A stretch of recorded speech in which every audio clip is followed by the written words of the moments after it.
कापून पण झालंय, चालीची मच्छी पण नाही दिसत. आणि पडलंय बघा शेत किती.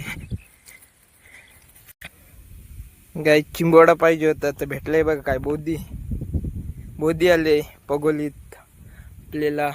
आता वाटतं बोध्यात भेटतील आपल्याला. ही बघा